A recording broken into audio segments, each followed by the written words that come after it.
Welcome, welcome, welcome. My name is Ty Sidgley. I'm the Executive Director of Common Ground Program. Welcome to everyone to Hamilton College. If you're new here to us, could you please silence your cell phones? We had a couple of those go off last time. Thank you so much for coming out to our fifth and final Common Ground this semester, Taming the Chaos in DC. Welcome to Senator Blunt, Congresswoman Demings, and our host and moderator, Steve Scully. Our mission is to explore cross-boundary political thought and complex social issues.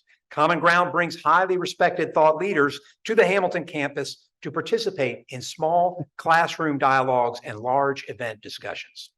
Topics intertwined with the college's curriculum are chosen to foster critical thinking and holistic examination of difficult and often contentious national and global policy issues. Tonight, we are pleased to host another event with our partner, the Bipartisan Policy Center, a Washington-based not-for-profit organization that ensures policymakers work across party lines to craft bipartisan solutions. Hamilton College and the University of Tennessee, Knoxville are the only two higher ed institutions who have partnered with the BPC. BPC says that bipartisanship is not about abandoning your party. Likewise, Common Ground does not try to change your position on an issue.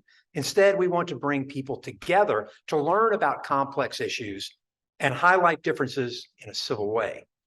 I want to thank our Common Ground team, Assistant Director Katie Stewart, Program Assistant Kim Ritchie, and our 6 student ambassadors, if they would raise their hand for our six student ambassadors.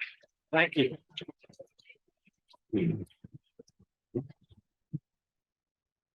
They have started a few initiatives, including a Common Ground Instagram account, and now we're legit.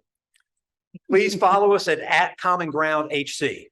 And we have a couple of opportunities for you to meet our ambassadors this week. On Wednesday, December 6th, from 11 to 12:45, they will be at the diner with cookies and cocoa to tell you about our Instagram raffle. I don't understand what that means. Then on Thursday, December 7th, they will be in KJ Atrium from 4 to 6, along with Minar's Indian Restaurant and more cocoa to talk about Common Ground. And let me repeat, Minar's will be on campus. Our ambassadors know how to speak our students' language, food. So the college is grateful for Mary Helen and Robert Morris, 76, and the parents of 16 and 17, Eve Niquette and Charles Pohl, parents of 20 and 25, and Lori and David Hess, class of 77. Their support is indispensable. So let me give you a quick preview of next semester. Common Ground has 6 events scheduled for next semester. The first, on January 31st, focuses on climate and is moderated by our own Professor Peter Canavo and features former Congressman and founder of Republic N, Bob Inglis, and the director of the Climate Policy Program at the Roosevelt Institute, Rihanna Gunwright. Now it's my honor to introduce our moderator, Steve Scully.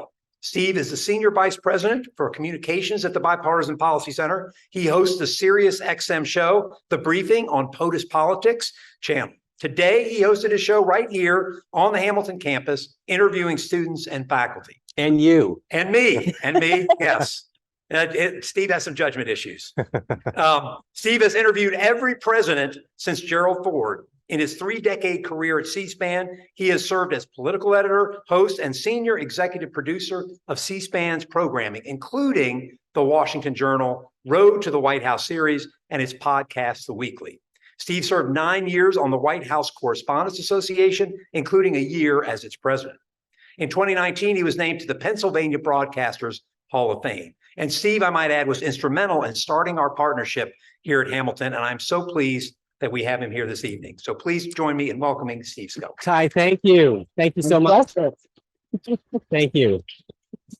And to all of you, thank you for being here. To President Whitman, what a beautiful campus. As I came up here, I thought, why didn't I go here? This is just a phenomenal school. The fact that I've interviewed so many people and that Senator Blunt still agreed to come here tonight speaks volumes. Senator Blunt began his career in Missouri politics, served in the House of Representatives, quickly moving up the ladder in the House Republican leadership before moving to the Senate, elected to 2 terms in the U.S. Senate. We had the chance to talk to you on so many different occasions. And Senator Blunt, welcome to Hamilton College. Thank you very much for being with us. Great to be here. Val Demings is one tough cookie. quarter century in the Orlando Police Department, rising to the ranks of police chief. She broke the glass ceiling, served 3 terms in the House of Representatives, nominated for the U.S. Senate, and should have won, I might add. But you can announce your decision to run for governor tonight if you want, as governor of Florida. Speculation that you may run for governor someday. So How did this go off the rails so soon?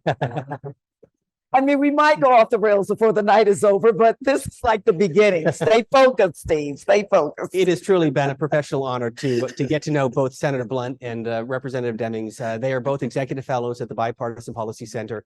We're going to talk politics. We're going to talk about differences. We're going to get to your questions. But I thought it might be instructive to get to know who they are as an individual. So, Senator Blunt, let me begin with you because you come from very humble beginnings.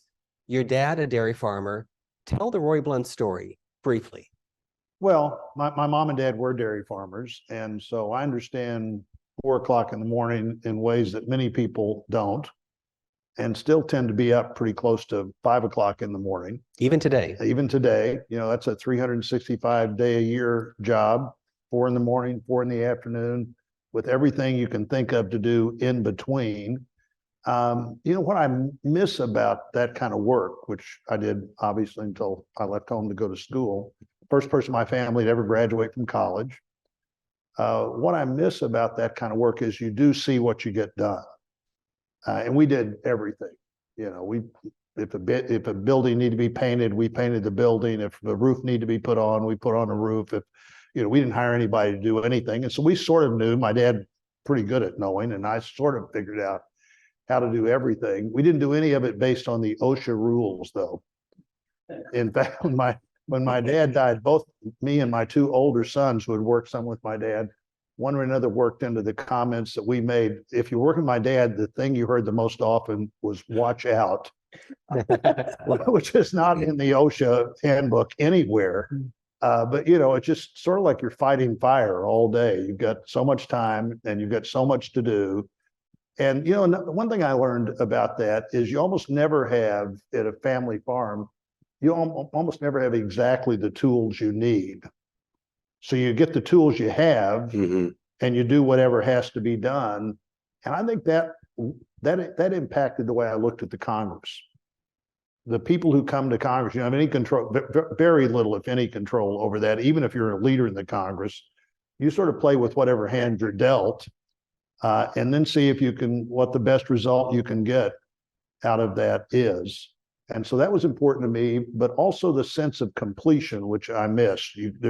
In Congress, you seldom get to step back and truly say, well, here's what I got done today. I think that made me a better legislator because at least at the end of a week, at the end of the day, at the end of the Congress, you could say, here are the 3 or 4 things that might not have happened if I hadn't been here, and certainly wouldn't have happened the same way if I hadn't been here. But hard work, small town living. I don't recall ever being told there was anything I couldn't do. And interestingly, Steve, a pretty significant number of members of the Senate came from relatively small towns, where I think you have a different sense of what's possible because everybody kind of knows who you are. And almost nobody says, well, you could never do that. Where I think in bigger communities, you have a greater sense of how hard it is to work your way through a process and wind up somewhere that you otherwise wouldn't be. So quick follow-up, and then we'll get to Representative Demings. Public servant, politics, when and why? When did you decide you wanted to do this? Well, I was a history teacher. I got my master's degree at Missouri State University. I was getting ready to go into a doctoral program. And there was a vacancy in a county office in the 3rd biggest county of the state, the county I happen to live in. Kit Bond had just been elected governor. This is 1973. And he had decided he was going to leave it up to the local Republican county committee who would fill vacancies. There were like 110 of them. And there were 6 people that decided they wanted this job. It's like the county administrator and the chief election authority. It worked out that I got a chance to do that. The next year was the Watergate election, 74. It was a Republican county, but I was the only Republican that had opposition that won. probably because I looked way too young to be very corrupt yet. And then, 12 years later, I became the first Republican Secretary of State in Missouri, elected in 52 years. And I went to university for a while as a president and decided after 4 years of that, it was time to get out of politics and run for Congress. You mean there's politics being a college president? Ask President Whitman, he would know. Congresswoman, your family, your roots, and your desire to seek public office. Well, first of all, Steve, let me say it has been just an absolute honor for me to be here today and spend time at Hamilton College, and particularly with the amazing students. The why I decided to get into politics is directly tied to my personal story. And I talked to the students a bit about the why today, that, if you're interested in political office, be sure of your why. Because your why during tough times will keep you there, keep you grounded, keep you working hard and focused on the greater good. I was born and raised in Jacksonville, Florida, rural part of Jacksonville. Yes, I said it, everyone. I am from Florida. I am the youngest of 7 children. My mother was a maid and my father a janitor. I used to watch my parents sometimes go to work 7 days a week to make ends meet for our family. I can remember growing up being told that I probably wouldn't amount to very much, that I wasn't the right color or the right gender. I probably should just settle for some things. But my mother, who did not finish high school, but had an amazing ability to see what was directly in front of her, told me, don't allow the world to define you. You be defined by your ability to work hard and play by the rules. And in this country, in America, this is the place where regardless of who you are, or at least it is supposed to be, regardless of the color of your skin, how much money you have, your sexual orientation, religion, that you can have an opportunity to be your best self, your better self, and live your best life. So this person who wasn't supposed to go to college, because no one in my family had gone to college before me. Remember, I was the youngest of 7. I did have an opportunity to go to college. I went to Florida State University. If anybody wants to talk about Florida State being left out of the playoffs, I am open for that. We can change this whole night and just talk about that. But how do you really feel? Oh my, there are some students in the audience who know exactly how I feel, because I talked about that in the beginning of our conversation and the end at lunch. But was able to graduate from Florida State with a degree in criminal justice and went on to become a social worker. I realized when I look back at my life and being able to have some unbelievable opportunities, that I felt a direct responsibility to give back and create those opportunities for other people. That is my why. After college, I worked as a social worker, working with abused, abandoned, and neglected children. I felt the system was failing our children and wasn't doing the best job of protecting them. So I joined the Orlando Police Department, believing that I could better protect children on the front end, as opposed to waiting until they were abused in a system that wasn't working very well for them. I spent 27 years at the Orlando Police Department, had the honor of working my way up through the ranks to become the chief of police. I never thought in a million years that I would run for public office. When I was first approached by the Democratic Congressional Campaign Committee, I laughed. I thought it was the most ridiculous thing I had ever heard. I said to them, and I said to my mayor at the time as a police chief, I said, Chief, Mayor, you're police chief. I'm a little rough around the edges. I kind of say what I mean and mean what I say, and I'm not sure I'd make a great politician. But he said, look, you never know what you might want to do. Don't burn any bridges and just go and have a conversation. And I did.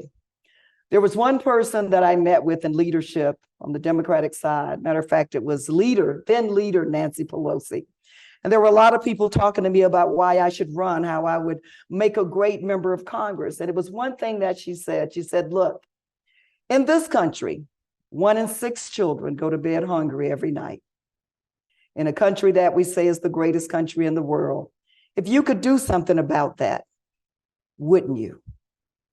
And I thought about my life that I had dedicated to public service to make life better for other people, just trying to make it. And it was that one thing that really pushed me over the edge. And I said, I'm running. I was there with my husband. We walked out of her office. He looked at me and he said, you're going to do it, aren't you? I said, yeah, I'm going to do it. So it has been my honor to serve in the House of Representatives for three terms. But as we both know, the work still continues. We have a lot of it to do. Well, we're honored to have both of you here. In the interest of the students, I thought rather than me start out with the questioning, we'd start with some of the students. And I had the chance to sit with Seraphina Madden. Where is she? She's right over there. So you get to ask the first question. She is a sophomore, I believe, from Boston, Massachusetts. Hi, thank you so much for Hi, joining Sarah. us tonight. Hi, nice to meet you. So in a political system in which common ground seems increasingly out of reach, and given the fact that the 118th Congress is by all metrics the least productive in modern history, what is going on the grounds in DC? Are you getting anything done? And is there hope for compromise across the aisle? So, Senator, let's talk about the House of Representatives. What is getting done? Well, it's not been a very productive Congress. I tell people, we've both been gone a year. I said, they haven't done anything since we left. In the case of Al and I think we have a situation now. Seraphina's question would deal with where people don't run for the work anymore. They run for the fight. It was very common in American politics until I'd say 2000, at least after World War II until about 2009, when the Tea Party movement started. I kind of myself dated to that, where people, their campaign slogan be, I want to work for you, and sort of transitioned to I want to fight for you. And there's not the kind of attention paid to doing the job that used to be. And frankly, a lot of people run without much interest in the job. They're interested in the fight. People who run and say, if I don't get exactly what I want, I won't settle for anything less. I got to say, I wonder what that person's like to live with, what they're like to go to church with, what they're like to work with. Be married. But certainly to live with, be married to. It's antithetical to democracy that you're insistent that it's either your way or no way. That's not how a democracy should work, would work, could work. And too many people make those kind of pledges now when they're running for office and don't value the majority very much. They're there to be in a fight, whether it's a minority fight or majority fight, they don't care. So the fundamental work of the Congress has slipped to where it's just not done in a way that engages the members like it was a decade ago or 20 years ago. Sarah, you're really putting the pressure on us. You want us to explain the mess that is going on in Washington, D.C. Let's go back to the reason why. The why matters. Elections matter. And when you are there, back to the why do you want to run in the first place? We have people there who have no interest in governing. When I was a police chief, I could not tell you the political party of the overwhelming majority of men and women that I worked with. Yes, we had Republicans there. Yes, we have had Democrats there. Yes, we had those of no party affiliation. But we also had a mission, and we were laser focused on accomplishing that mission. And we were able to do that. We clearly understood the why that we were there. I took that same spirit and attitude in 2017 to the House of Representatives, and I was disappointed at the number of people there who have no interest in governing. They're not there to pass legislation. They're not there to compromise or collaborate about the best legislation to move forward on behalf of the people. They're there to disrupt, impede. They're there to increase their number of likes on social media. They're there for reality television. And the problem is, let me say this, out of the 535 people who were there, the majority of people are not like that. I say that with the utmost confidence here, that the majority of people, I believe, are there to legislate. But when you allow the destructive few to have the loudest voices and make the most ruckus, and one person with their own personal agenda can oust the Speaker of the House, that's what it equates to, Sarah, just absolute chaos. Is compromise still possible? This is a time for the members of the House and the Senate to go deep down in and have a profile and courage. And remember why they are there, and that is to work to improve the quality of life for the people that they represent. They cannot allow the institutions to be hijacked by people who have no interest in them. I believe there is a concerted effort by a few to completely burn down the House. But as you know, some Republicans have said your own party, not you, you're not in the House, had the chance to save Speaker Kevin McCarthy. The Democrats chose not to. Your response is what? I think that's really interesting that the Republicans can put forth their candidate, 2, 3, 4, 10, 20, whoever, however many it took to get elected, someone elected. But then say that on the Democratic side of the aisle, that we don't have that same right to elect the person of our choice. We elected the person of our choice. It was Speaker Hakeem Jeffries, and on every ballot, he received 100% of the vote. So, Steve, I really think that why not 6 Republicans? If we want to move forward, 6 Republicans could have come over and helped us elect Hakeem Jeffries, who clearly had the majority of votes, but did not have the number he did not meet the threshold of the votes that were needed. The Democrats supported our nominee. And Senator Blunt, you've been in the House and Senate leadership. You've been a whip, so you know how to count votes. Just let's talk about the reality of how big of a challenge it is, whether it's the Democrats with a small majority, in this case, the Republicans, a 3-seat majority. It may be 2 seats if Kevin McCarthy steps down, as some report, by the end of this year. How big of a challenge is that for your party? Well, I think it depends. I don't want to just totally repeat why you're there, as Val's talking about, but it does depend on why you're there. Mike Burgess, Republican from Texas, a medical doctor, just announced a couple of weeks ago he wasn't going to run again. Now, as the whip in 2003, the chief vote counter in 2003, I was particularly interested when I read, and Mike says, when I got here in 2003, we had a majority of 6, and we still voted on every appropriations bill on the floor. We let every member have every amendment they wanted to have until they were worn out. I don't know why we can't do that now. Who was the whip in 2003? Yeah, exactly. I'm kind of looking at, surely he mentioned my name in there somewhere, but we did. And, we'd take this work to the floor. The members would buy in, because by the end of a week or two, they'd understand what was in the bill. And the way that worked, the so-called open rule that Mike Burgess mentioned we had, would be in a bill, as long as it was within the definition of that bill, military construction or labor, health and human services, you could take any money from anywhere in that bill and propose that you spend it somewhere else in the bill.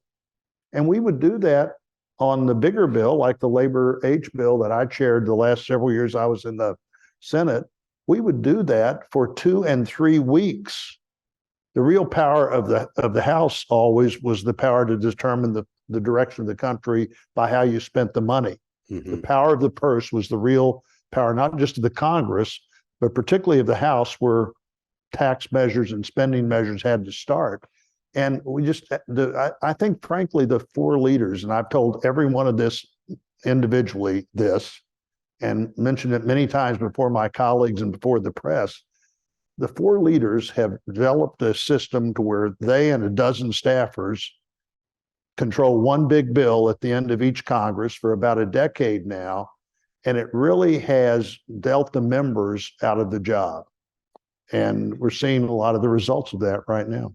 Serafina, thank you for the question. That really teed it up well. Another student question from another dinner partner tonight. August Brooks, where are you? Thank you very much. I'm right here. So over the course of the last several cycles, we've watched as the partisan divide has widened and debates have become increasingly more divisive. However, we've also seen the troubling rise in election denialism among political candidates, which some argue endangers our democratic system. How do you view the threat to democracy in this moment? And what do you see as the path forward? Thank you. I think you, that, August. look, I believe in America. I do believe that we have the greatest example of what a democracy is intended to be. But we can never take that for granted. And I think, Steve, that we have taken the gift that we have in this country for granted. It's something that our democracy is powerful, but it is fragile. And I think that we have seen the results or the fruits of that, if you will, over the past couple of election cycles. Elections, I talked about this too today with the students, that elections level the playing field. And you can be my mother or father, the janitor and the maid, but your vote should count as much as the richest man or woman in town. It levels the playing field, and every eligible person should have the right to exercise that vote. And we cannot take election protection for granted, but we see efforts where certain states try to make, now election integrity matters. We need to have a process, like the senator said earlier today, where people have faith and confidence in the process. But we've also seen states, I'm from Florida, that will try to make voting more difficult. We've seen gerrymandering and the effects of that. I sit here today before you this evening because there was a lawsuit filed in the district that I ran in because the lines were gerrymandered. The persons who filed that lawsuit won. It ended up in a more fair district. I ran and I won. And so, yes, we need to protect the integrity of elections, but every man and woman should be able to exercise their right to vote. You know, I think about my friend and former colleague, John Lewis. When John Lewis was beat down on the Edmund Pettus Bridge on Bloody Sunday, he knew that he was going to be beat down if he stepped across that bridge, but he did it anyway. And let me remind you, John Lewis was not just fighting for Black Americans to have the right to vote. He was fighting for all Americans to have the right to vote, because justice denied anywhere is a threat to justice everywhere. And so we've got to remember who we are. When we start gerrymandering districts and we start changing the voting process where we make it more difficult, or like in Texas where you can vote with your gun permit but not with your student ID, that is not American-like. And we should not make voting more difficult. We should make it easier for those who are eligible. You agree or disagree?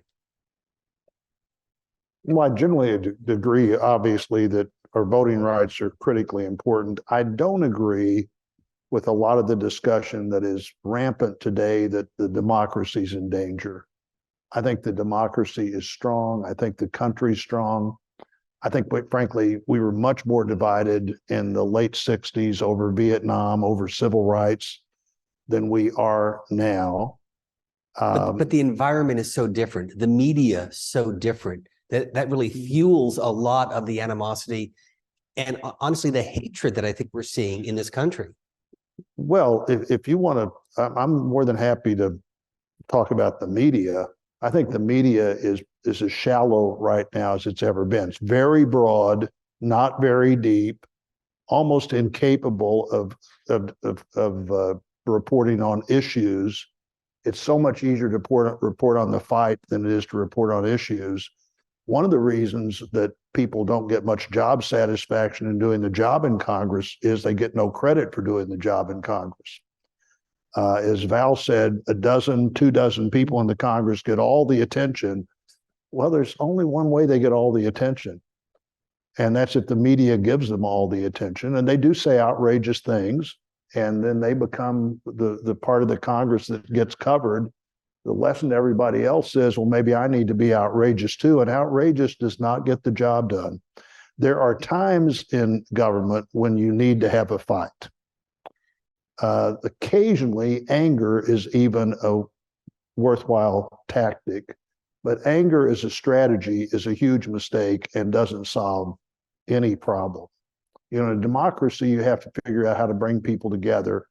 I don't agree that everybody should be able to vote wherever they want to, whenever they want to. I think the elections have to have some reasonable structure. Frankly, this argument is one that is no longer an argument. I think I'd concede that this is not going to happen. The best time to vote is on election day at the end of a campaign. All this early voting is a great advantage. The earlier it gets, the more advantage it is to the people who are already there. A challenger has no opportunity to make their full case. A challenger almost never has the money to start at a point where they're ready 8 weeks before the election for a third of the voters to start casting their ballot. So why not make it a national holiday? Give people the chance to vote every election day, every November. Oh, that'd be fine with me, particularly if you eliminate the 6 weeks of early voting. Agree? You know, let me say this. In Georgia, for example, 2 Democrats win. Let me clutch my pearls. And then early voting days were shortened. Lines became longer. There was even the threat of, no, you cannot bring food or water to people standing in lines that have been purposely and deliberately made longer. I agree, you shouldn't be able to just vote like you go on Instagram. But you also should not change a process that works because your candidate did not win, or you're shocked because 2 Democrats won the U.S. Senate in a red state. And so, yes, there has to be rules, there has to be regulations, but we have to make voting easier. Long lines, people are, at the police department, we have the luxury of, we were given 2 hours on election day to be able to go and vote on duty. My mother and father would not have been able to do that because they couldn't just walk off their job and leave their job. And when they weren't there, they didn't have sick leave or vacation leave. They did not get paid. And so because of that, I think early voting has solved some of the problems that exist when you have one day and not adequate accommodations for the crowds that you may encounter. Well, of course, that's up to the local election authority, who normally is an elected person who has some responsibility to see that the election goes well.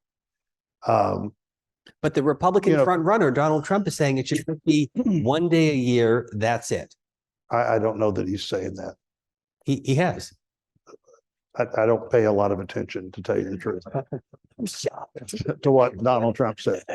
The polls are open in every state 12 or 13 hours, so people can vote before or after they go to work. Every state has the ability to get an absentee ballot if you're absent from the jurisdiction, if you can't vote because of work, or you can't vote because of illness, and more. Mm-hmm. So I think the whole idea of having a less informed public casting a third of the ballots is a bad idea. Yeah. And on the 2018 to 2020 to 2022 structure, what happened in 2020 was lots of states, because of COVID, dramatically loosened their rules. I mean, people in Missouri were voting from their car, and lots of them. Well, voting from your car in 2020 was probably okay, but you know, there are other people in the car. There are lots of reasons you shouldn't be voting from your car. And so in 2022, a lot of states rolled back, but almost nobody rolled back their restrictions to what they were in 2018. You know, it's like a big leap forward because of a crisis, and then a decision, how much of this do we make part of our permanent system because it really worked well and didn't cause other problems like voting from a car with 3 other people in the car. Sure. But I think the country is pretty strong, and I think we'll figure this out. And, you know, if people insist in a democracy, we want to vote 6 weeks early, okay. It is a democracy. You're less informed. You're given a big advantage to the incumbent rather than the challenger. But if that's what you decide you want to do, I don't always get everything I want. Well, and don't expect to. We were talking about President Carter earlier, and we remember in 1980 that a week before the election, Carter-Reagan, it was a dead heat. There was one debate in Cleveland, Ohio. In that debate, Reagan sold his candidacy to the American people. Carter lost all but 6 states. So that one debate a week before the election, again, that was 40 years ago. There you go. Yeah. And voters wouldn't have seen that one debate if they'd have voted 6 weeks earlier. Now, is your point that would have been better? That they didn't need to see the whole campaign play out? You know, I say that, look, it is important. And Lord knows I've spent a lot of money trying to inform voters, right? But if voters see no debate in this country, in America, if voters see no debate and they want to go cast their vote for who they believe in their heart represents their best interests, then they should have the opportunity to do that. Yes, we need to be informed, right? I'll speak for myself. We may not have gone through what we went through in 2016 if voters were more informed, but we do the best job we can to get the information to the voters, but they have the ultimate decision. You know, I've heard African Americans say that they support Donald Trump. I clutch my pearls. Why? Because I don't believe he has the best interest of people that look like me to heart. But in America, if they want to vote for Donald John Trump, then they should have the right and the opportunity to do that. That's what a democracy truly is. We don't limit the number of voting boxes. We don't change your voting location at the 9th hour. We don't say to the 99-year-old woman who's voted with her birth certificate because she never received a Florida ID and she shows up, oh, you need a Florida ID. Well, that's just the way it is. Yeah, we have rules, but voting is the foundation of who we are as a nation. It levels the playing field, and we ought to be concerned and care about that. So let's talk about the vote ahead. And Senator Blunt, I'll begin with you because, as you know, you both run for re-election, and a re-election is a referendum on the job you've done as a member of Congress or a U.S. Senator. And so as you look at the Biden campaign, they're saying it is morning in America, similar to Reagan in 1984. Interest rates are down. Inflation is down. Jobless rate at a record low. NATO is stronger. Why shouldn't Joe Biden be reelected? Were any of those things you said true, except NATO being stronger? Interest rates are down where? Inflation is down where? Inflation is lower than it was a year ago, but it's on top of the inflation from a year ago. what this election, you got this is a very odd election where you've got two former presidents running. They both have a record. 70% of the people don't want either one of them. Think about who you talk to, and you don't have to just look at the polls to know that that's true. What will happen in this election, in my view, is assuming they're the candidates, and I'm not at all sure that's certain. You know, big things happen in life you don't expect. Nobody's cast a single vote yet. 70% of the people don't want either one of them. If they do wind up to be the candidates, the one that will win will be the one that can make it about the other person. If the election is about Biden, Biden is not reelected. If the election is about Trump, Trump is probably not elected. And whoever has the greatest capacity to make it that choice will be the person who wins that election. Now, is it possible for Donald Trump to have an election that's about anybody but him? I'll let you all answer that. They just did with the laugh. So how do you If respond? that's true, that means he doesn't win. If it's about him, he doesn't win. If it's about Biden, Biden doesn't win. And to your point, by all metrics, you know, interest rates were much higher. Inflation was at 9%. It's now 3%. So it's Well, come no, down. whoa. Inflation was at 9% the first year. It was Right. at 7% the second year. It's at 3% this year. That sounds like that's 19%. When the press says inflation is down, that doesn't mean anything is cheaper than it was when Joe Biden became president. This is all bills on top of last year's number. So honest question, whether it's Donald Trump or George Bush or Joe Biden, how much does a president really impact the economy? Because as John Kennedy famously said about the economy, victory has many fathers, defeat, you're an orphan. I think he said that about Cuba, not the economy. What he said about the economy was a rising tide lifts all boats. And he said that after he proposed a tax cut. And that's what he said about the economy. The president has a lot to say about the economy, particularly when you spend way more money than the country can afford to spend. Now, there were 6 bipartisan bills in the last Congress. I was the only Republican in the Senate that voted for all 6 of them. A number of Republicans voted for 5 of them. I was the only one that voted for all of them. But the 2 totally partisan bills were the ones that threw gasoline on the fire of an economy that was already coming back. And you can't spend that amount of money and not have economic impact, which is what Larry Summers, the former Democratic Secretary of the Treasury, said from the minute that bill started being, and he has a lot to say about what happens with the economy. If we didn't have this inflation totally out of control, we wouldn't have interest rates higher than anybody's seen in a decade, and we wouldn't have a lot of the problems we have. Well, let me just say, if inflation is lower than it was a year ago, it's definitely moving in the right direction. But it's not. It's cumulative. You've got to remember that. And let me just say this, right? When we talk about, it looks like we're going to have 2 choices: Joe Biden and Donald Trump. Now, if those are our 2, we can say 70% of America does not want either one. But at the end of the day, if that's where we are,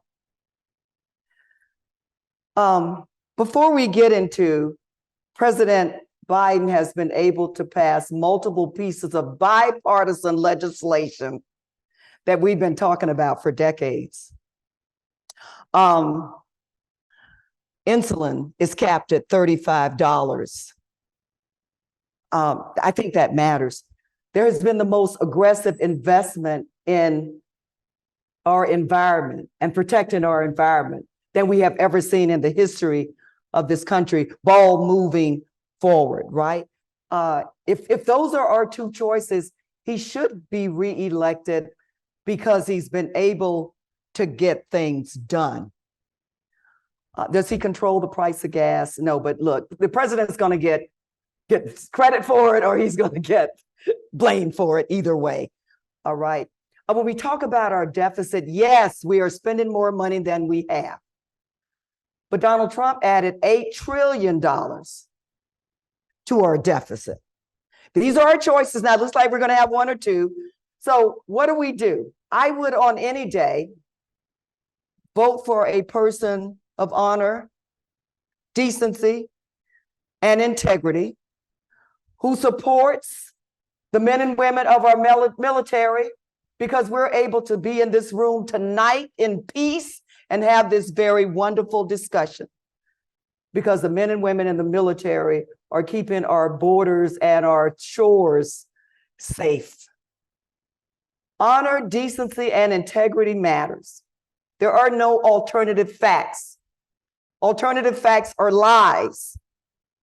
And we need somebody. I didn't think I would ever have to say, when someone asked, well, who do you support for president? Yes, I always believed that we would talk about, well, the person who believes that every person should have an opportunity. Well, the person who supports women's rights and civil rights and protecting voting rights, or the person who is watching the economy to make sure I can afford a home, the greatest symbol of the American dream. I never once thought I'd have to say, could I just get somebody who has a good relationship with the truth?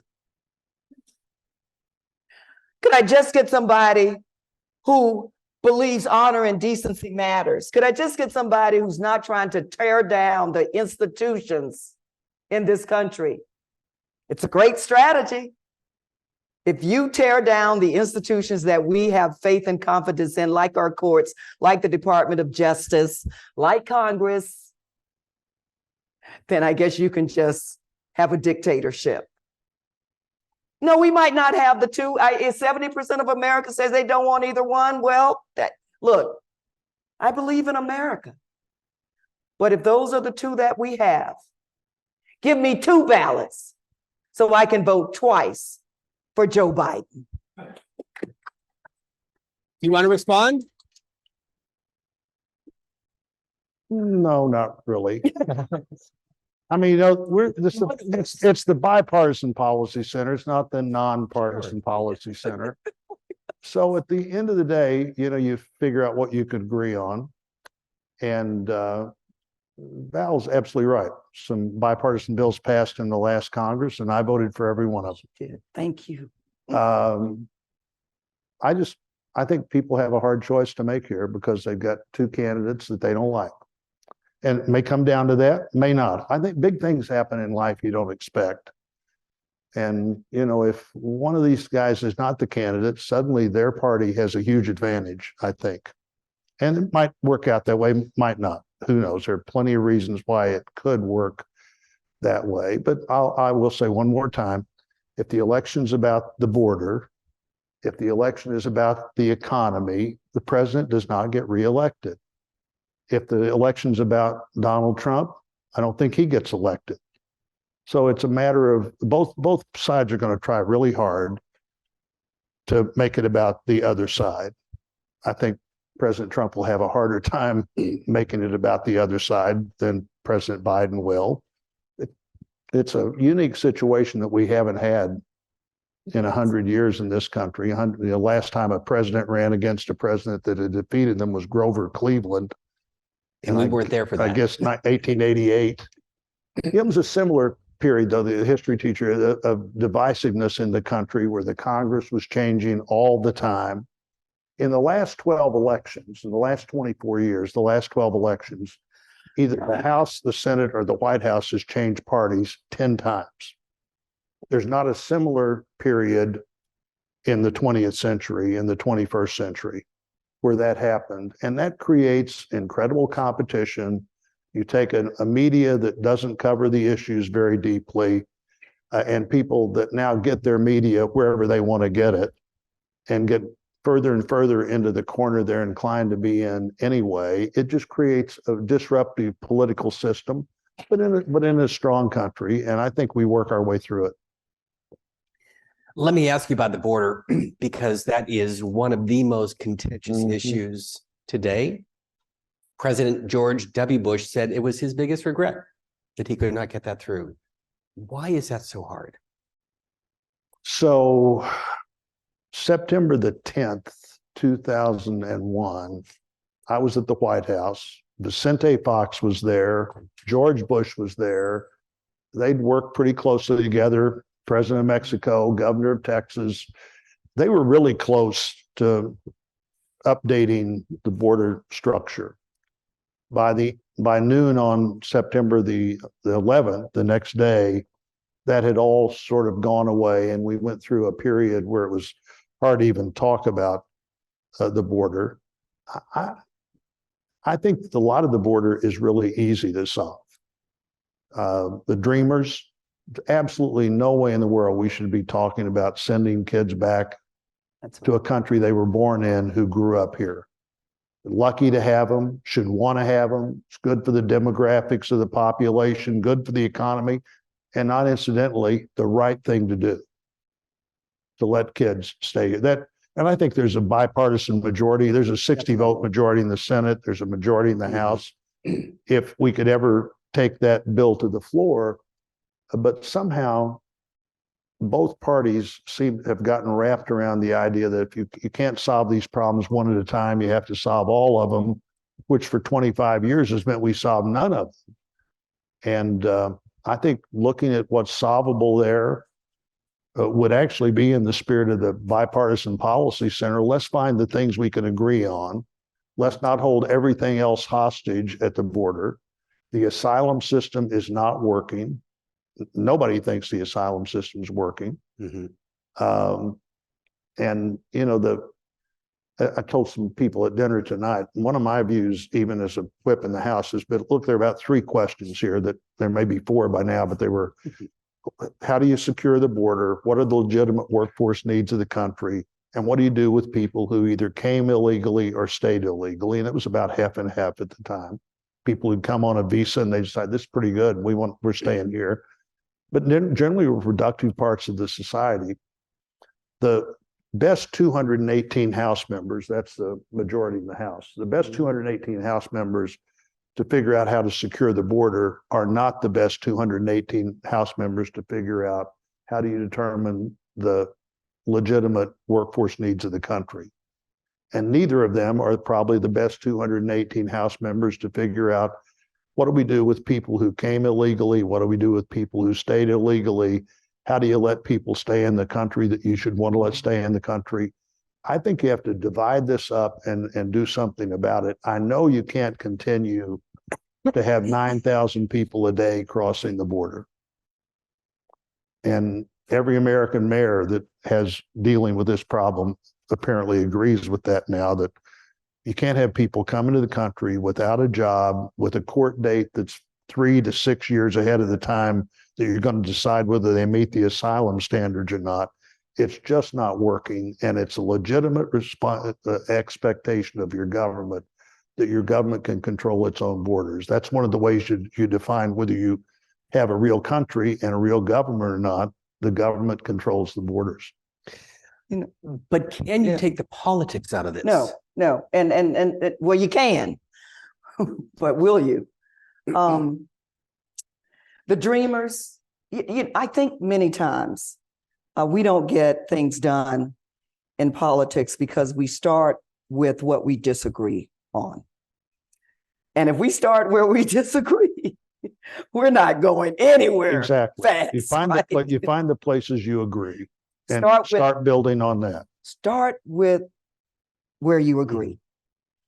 And look, for the dreamers, why not go ahead and take those 60 votes and the majority in the House and take that part of the legislation out of the package and vote for the dreamers?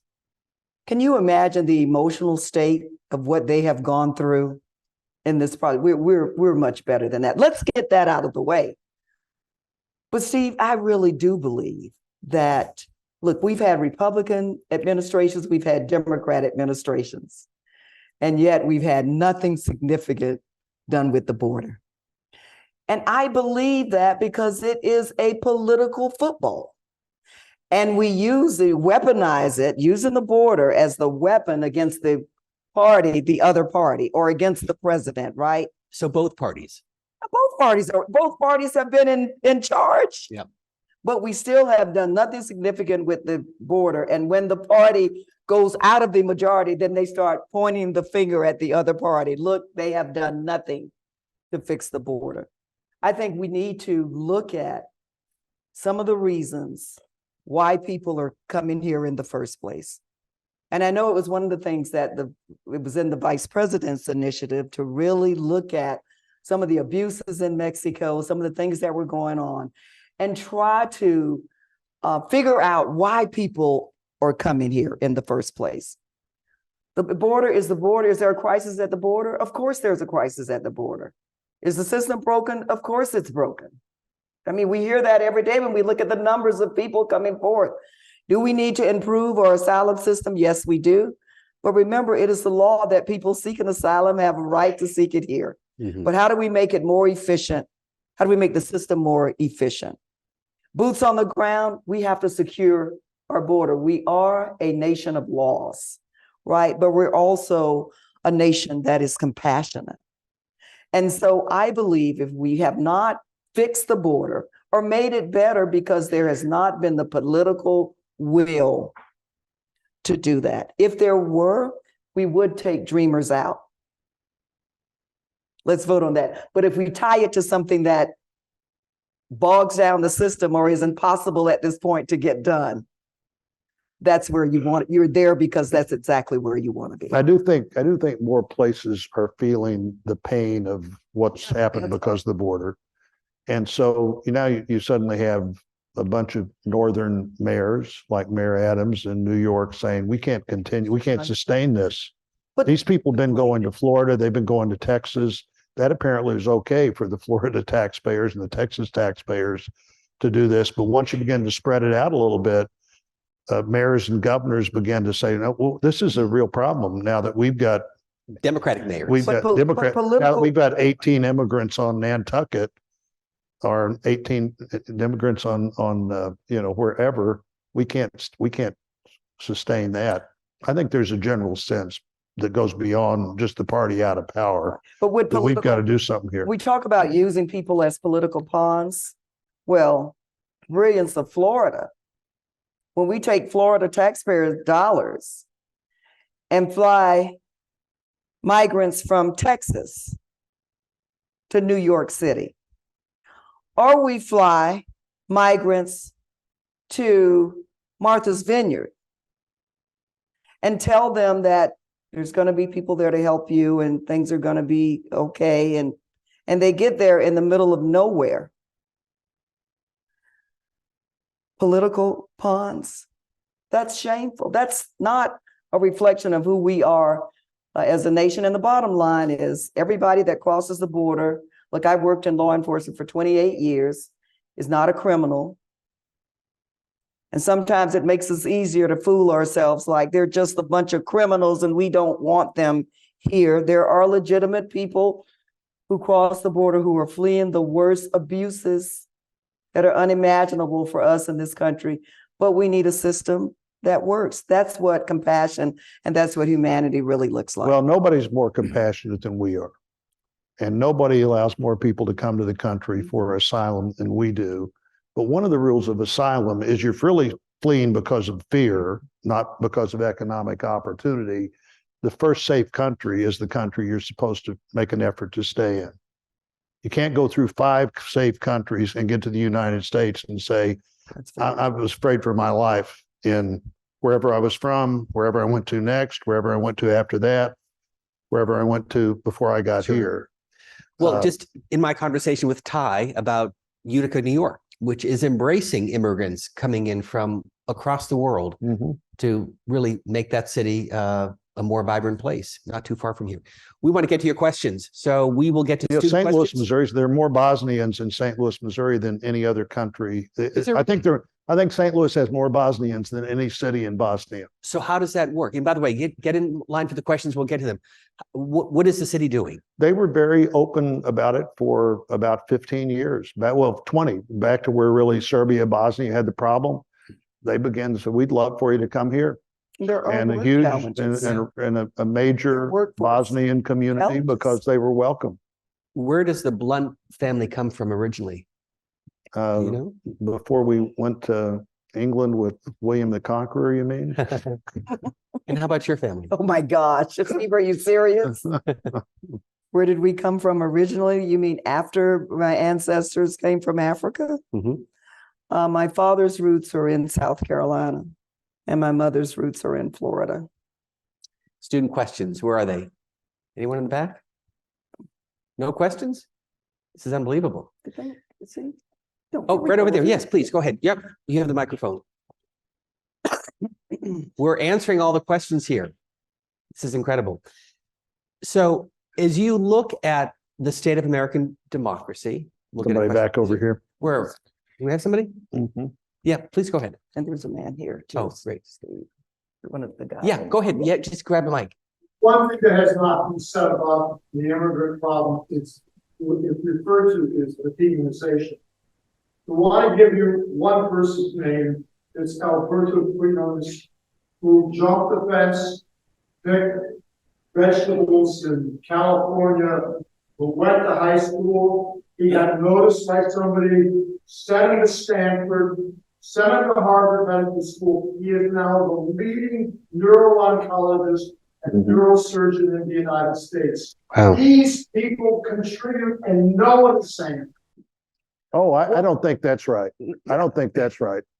I'm very pro-immigration. I'm particularly very pro-legal immigration, but the demographic impact of immigration in the last 40 years has been incredibly helpful to our population, and they contribute a lot. I think we'd be better off if we had a more economic needs-based immigration system, but I'm very pro-immigration, very pro-immigrant. I think people say that all the time. Yeah, and I think the dreamers are really the best examples. They're examples of the talent and the strength that comes from our immigrants, right? It amazes me as a country that we say it's okay, come and serve in our military and help us defend our freedoms. But after that, we're not going to have a process that works for you to become a permanent resident. Yeah, you're or right. citizen That's here. totally unacceptable. That's And you're right. totally unacceptable. I know the stories of immigrants who they're working in our medical fields. They're working as first responders. They're working in our schools. They're working, serving in our military. That is strength, energy, and talent that we ought to be nurturing. And we've got to do a better job. Thank you for speaking up on their behalf. Thank you. Let me talk about another bipartisan issue. You talked about the deficit, which is now the nation's debt is $33 trillion and growing. It continues to double under both Democratic and Republican administrations. So both parties, both ends of Pennsylvania Avenue are to blame for where we are today. These students will inherit a debt that will continue to grow as interest rates continue to rise, as we continue to take more of that money to pay interest on the debt versus programs for the U.S. So we know what the problem is. Senator Blunt, how do we get out of this short and long term? What is the bipartisan solution? I don't know how you get out of it short of stopping spending money for everything everybody can think of. Get back to where there are more state and local responsibilities. Nobody's bigger at asking the federal government to do things than state governments and local governments are. And they can probably be done better, cheaper, more effectively, closer to where the problem is. I mean, clearly one way to deal with a debt like this is to debase the currency. Happened we had a big debt coming out of Vietnam. Inflation in the mid 70s was 18 and 20% a year. So you're paying the money back with cheaper money than you borrowed. So debasing the currency is one very tragic way to do it, but some of that will happen. But we've got to get the appetite of the government somewhere closer to the willingness of people to pay for the government. If that's 25% of GDP, there should be some way you equate that the federal government isn't going to spend more than 25% of GDP because taxpayers won't support more than 25% of GDP. So this has dramatically gotten out of hand in a hurry. A little of it was the bipartisan things we both voted for during COVID. Had no idea where that was going. I think everybody legitimately thought better to have a sound economy and pay this debt back than let the economy collapse. But we were all just guessing. We did a fairly good job on most of it. But a lot of that money came there, and then a lot of spending in the last 8 years. What about cutting spending and raising taxes to bring down the debt? Well, and let me just say this before he answers that question, because I want to hear the answer too. And the tax cut to the richest 1% of people in this country that the former president gave. And so we can't pick and choose what part of the debt is the worst part. It's all bad. $33 trillion. We have a $1.7 trillion deficit. We have a problem in this country, but we certainly cannot, at a time that you talk about taxes, raising taxes, we certainly cannot give the biggest tax break to the richest of the rich. That's not wealth envy. God bless the people who are the richest 1%ers. I think it's reasonable for corporations that make billions of dollars every year to pay something. And that was included in the president's bipartisan legislation. That certainly does not hurt the debt. That should help the debt that we have.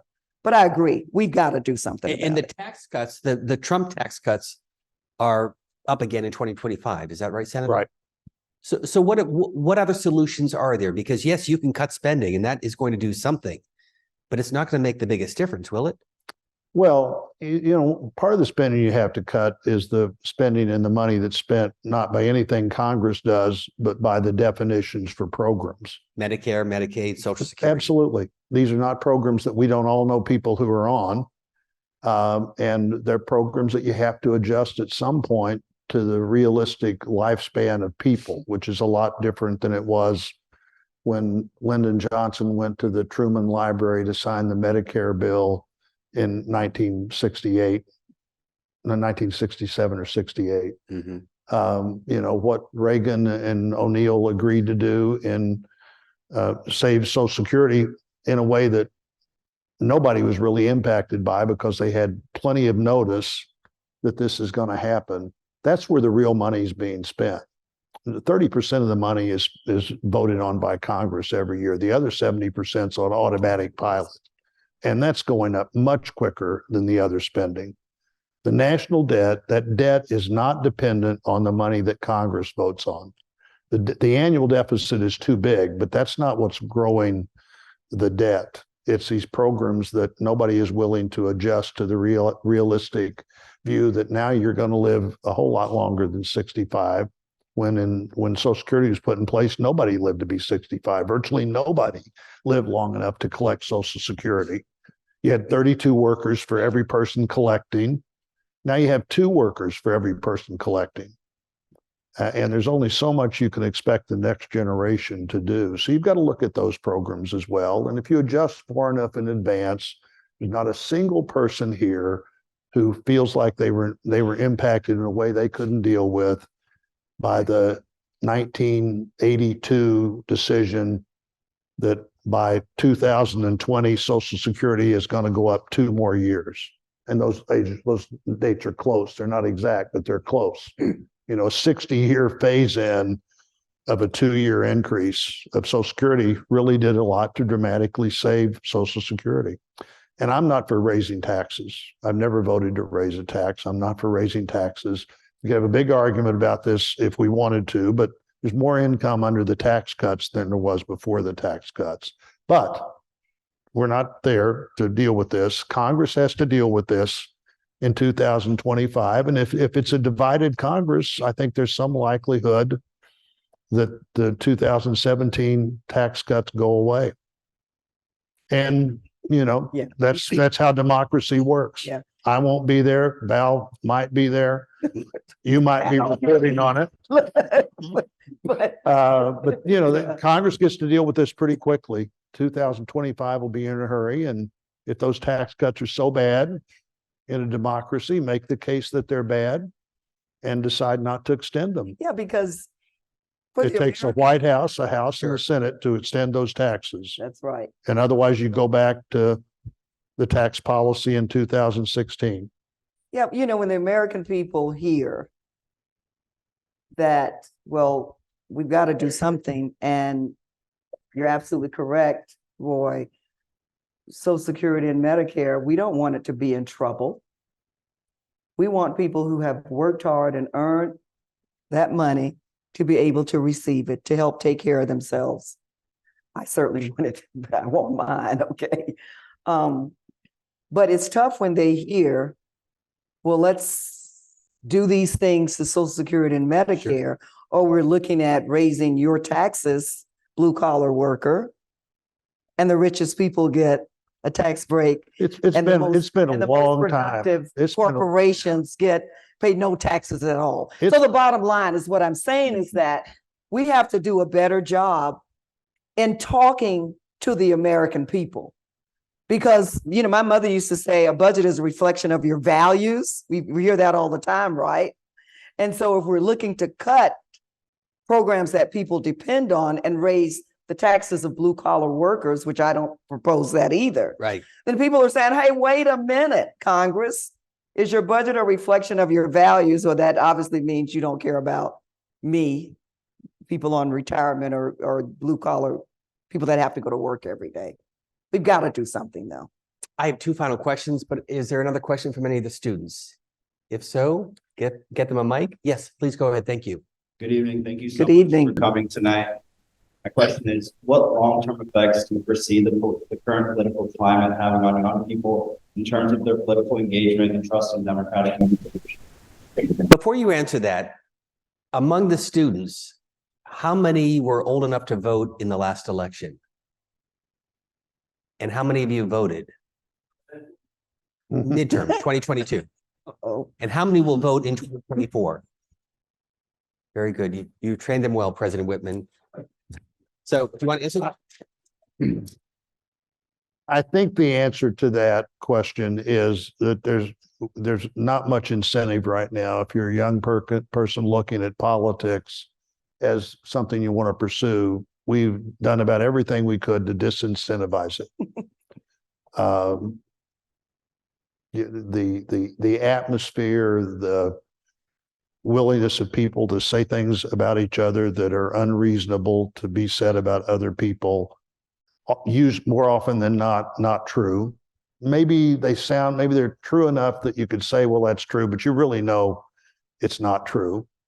I'm concerned about it, that we're making public service so difficult and so unappealing to both individuals and the families that they're part of, that people who 2 generations ago would have high on their list, they'd love to serve in public office, don't have that on their list right now. And I hope we can figure out how to get it back. So that is sobering to hear from you. And I'm wondering if you think the pendulum will turn back the other way, or is the genie out of the bottle? Has politics forever changed? I think it's swung about as far as it can swing away from public service as an appealing thing to do. So I think it has to swing back, and leaders make a difference. Leaders make a difference. I think we've generally been a country that didn't go very long stretches without having leaders who were truly inspiring. And I think we're going to see other leaders come along. Did you ever think of running for president? No. You want to part of the respond? problem. See, why not? You'd make a great president. Well, thank you. Okay. I'm going to do a speech on Martin Luther King's birthday. And I have selected. How old would he be, by the way, had he lived? Do you know? 80. Oh my God. Late 80s, I think. Yeah. He died at 39, and that's 39. Yeah. So yes. He'd be in his 90s. Yeah. But anyway, the title that I have selected for that speech is "We Drink from Wells We Did Not Dig." Things are not attractive right now. They're not pretty. You're watching the leaders of this country duke it out, saying anything that comes in their heads, right? We used to think it, but now it's okay to just say it. That is not who we are. And so if we were trying to encourage young people, and we have to every day, to stay engaged in the political process, the why is we drink from wells we did not dig. There are people before us, before you, who suffered, bled, and died for you to have the rights, for us to have the rights that we enjoy. It was never pretty. Matter of fact, it was uglier for them than it is right now.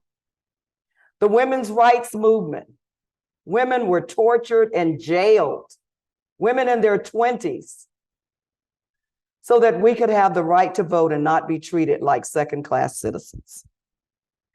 The civil rights movement, the voting rights movement, there has not been one, the rights for equality, there has not been one major movement in this country that young people have not been a part of.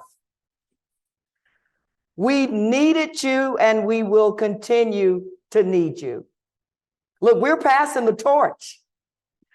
It'll be sooner today than it was yesterday. And we're going to need you to step up and speak out and be involved and engaged, just like young people have been historically in this country. You don't get a pass. Why? Because we drink from wells we did not dig. We live in the greatest country in the world. I know that to be true with all of our imperfections and our problems. But it didn't just happen overnight because we willed it. It happened because of men and women who believed in the greater good and stood up against unsurmountable odds. So that's what we need you to do, young people. Just like John Lewis did when he was 17 years old. Just like Dr. King did when he was 26 years old and became the leader of the civil rights movement. Jailed, beaten, stabbed. Why? Because they drank from wells that they did not dig.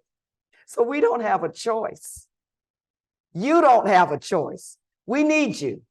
We need your strength. We need your talent. We need your intellect. We need your energy to help this nation continue to be the greatest nation on planet Earth. I think that deserves some applause. Thank you all. So before we wrap up, is there one other student question? Yes, please go ahead. You get the last question from the audience. Thank Thank you you. very much. First of all, I want to say, as a young person myself, I very much agree with that, and I feel seen by that to an extent. One thing I think it's also important to acknowledge, though, is that there has been a fair amount, large amount of Americans, young people who have been engaging desperately in the political process on issues like police reform, issues like militarism across the United States and abroad. And these issues are things that we are seeing time to time. People are putting their bodies on the line. People have been going out protesting and trying to make political action on. But there's also that lack of acknowledgement sometimes we see in Washington, where we see people go out to vote in 2022 and 2020 saying that these are the most important elections. We need young people to go out. And once people put in the energy time and time again to make that stuff happen, we hear what we've been talking about today, which is the ineffectiveness of Congress and national level politics, sometimes in state level politics, where it feels like all the work and time we've been putting into these things doesn't get acknowledged and doesn't have results. And that is draining. That can't happen every single time. And obviously there's an idea that young people traditionally get a bit more radical in politics. I myself would consider myself a radical in certain political opinions. It comes from youth. We had dinner together. With that, it also feels like that radicalness is sometimes dismissed as naivety, and that to be in politics, you have to be not bipartisan, but nonpartisan, that you have to treat it as a bureaucratic system and not have real politics. So my question is, how do you acknowledge the radicalness of young people to still engage in the politics and keep that fervor to engage and not just be drawn out to a political system that kind of just dismisses them? Get involved. I think you sound like a young John Lewis or a young Dr. King, who during their day felt the same way. Do you know how long they worked on the Voting Rights Act and the Civil Rights Act? See, we're living in a different time. You know why? Because we have a phone. And we want things to happen right now. And sometimes they should. right? If I'm a person that's suffering every day, trying to keep food on the table and a roof over my head, and Congress is dragging their feet to do something to help me, gosh, it seems like, come on, let's hurry up and get it done. We should move quickly on the things we can. But when it seems like you're being ignored or not heard, believe me, we see you and we hear you. The John Lewis Voting Rights Act was a result of the work that was done years ago by young John Lewis and people like him. That initiative right now is trying to protect voting rights as we know them. The George Floyd Justice and Policing Act. No, it did not pass the Senate. It passed the House, though. It needs some work, but it was able to result in legislation and pass the House because of the advocacy of young people just like you during the death of George Floyd. We hear you and we see you, and the frustration is a good thing because it just shows just how much you care about this issue, right? It's not, we didn't build this great nation and all of the great legislation that has passed in this country that you benefit from. It didn't happen overnight. But we need you. We need your voice, your talent, your advocacy, your energy. The young man who replaced me in my congressional district is 26 years old, Maxwell Frost. There were times he was told he was too young. Why are you going to do it? Whatever. Now, I'm sure that there were times he felt he was not being heard and he was not being seen, and he could have just walked away. But he stayed there and he worked hard. And guess what? We call him United States Representative today. So we need you to hang in there. And look, petition your member of Congress, petition your state legislation, petition your local government, right? Whether they're in your party or not. See, sometimes we say, oh, well, it's not, I'm a Democrat and my senator is a Republican. Why should I write his office or call his office? Hold them accountable just like you would hold me accountable or people in your party. Stay engaged and involved. It has made the difference in this country before, and it will continue to make the difference in this country now. We approve that message. We need you. So let me pick up on that point. Two final questions, and I'll begin with you, Senator Blunt, because you are a Republican. You are a conservative. You were part of the House Republican leadership, the Senate leadership. And so you understand what it means to have loyalty to the party. But you've been able to find a way to cross the aisle. You told the story about your meeting with President Jimmy Carter, who I would venture to say you probably didn't vote for him in 1976 or 1980, but you had respect for the office and for the man. Mm-hmm. So what's the secret? Well, I think the secret is you look for the places you agree rather than places you don't agree. And if I heard the question right earlier, it was about the appeal of being a candidate for office, not for being an active part of the political system, which I don't think that should or needs to be diminished. The government's our government's never been particularly efficient. Sometimes it's designed to be inefficient. Actually, it's not. It's designed by people who didn't trust government, and they designed the government to be inefficient, to make it really hard to get things done. And boy, were they successful at that. They also made it hard to get things undone. I think that was unintentional, but they did. And so Senator Stabenow, one year in the Senate, there were 52 on my side and 48 on the other side. My staff knew I had done a lot of bipartisan legislation. So they came one day and said, we thought we'd just check and see how many of the 48 Democrats you had been the principal sponsor of a piece of legislation with, not just a co-sponsor, but the principal sponsor of the 48 Democrats. The answer was 44. So I felt pretty good about that. My last speech on the Senate floor, I said, to get something done that has lasting presence with somebody on the other side, you don't have to agree with them on everything. You just have to agree with them on one thing. And by the way, when you do that and you're successful, both of you and your staff begin to look, well, surely there's one other thing we agree on. And When that happens, you think surely there's another thing we agree on. But Senator Stabenow and I did a lot of work on mental health. We went to the floor the last day of October 2013 to talk about the last bill President Kennedy signed, which was the Community Mental Health Act. As we went through the bill together, both of us on the floor, Democrat from Michigan, Republican from Missouri, talking about the Community Mental Health Act, it was very obvious that act was designed to do two things. One was to close the asylum-like institutions in the country that weren't serving anybody very well. And two was to replace them with community-based, 24/7, high-quality behavioral health facilities where people could live in their community, still be an active part of their community, and have their mental health problems dealt with just like you deal with other health problems. Well, the country did an incredible job of closing those institutions. If anything was ever successful in America, it was every state closing those big mental institutions. Almost no state and very few communities did anything for part two. So we were up there advocating 50 years later, let's do the second part. Let's take the community health center model and let's do the second part. We got a 10-year study, states as big as New York, as small as Oklahoma. We got a 10-state study, rather, not a 10-year study.